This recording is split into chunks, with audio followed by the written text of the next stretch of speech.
kami dari tim Taksiku di kabupaten ini punya program Taksiku ada di kecamatan ini dalam rangka percepatan pencairan dana-dana transfer kabupaten ke desa. Harapannya dengan Taksiku di kecamatan ini mempercepat dan memperlancar pencairan dana-dana transfer ke desa sesuai dengan aturan yang berlaku. Cepat seperti halnya kendaraan taksi tapi tidak berargu.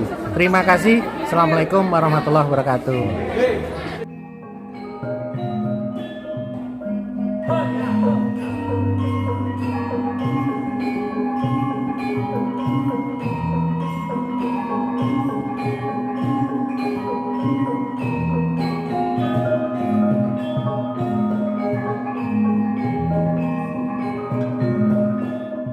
Dengan adanya program Taksiku ini, kami perangkat desa sekecamatan Beladak sangat mendukung sekali.